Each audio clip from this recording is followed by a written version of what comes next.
मित्रांनो, मी तर आलेलो आहे आता विहिरीवरती. इथं विहिरीचं काम चालू आहे, नवीन विहीर खोदण्याचं. तर बघा मित्रांनो, किती खोल आहे विहीर आता ही. हे बघा बघा, JCB पॉकलेन. हे बघा विहीर. बघा तर मित्रांनो, आपल्या महेशरावची विहीर किती खोल आहे बघा.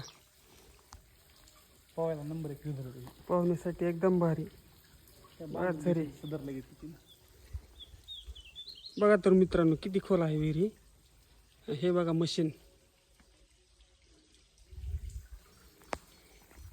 सपान ती बघ कच्चा पडदा कसा लागलाय. बघा पाण्याची झरे.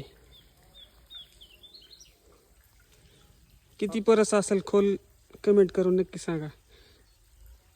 5, 7, 10, 12, 15.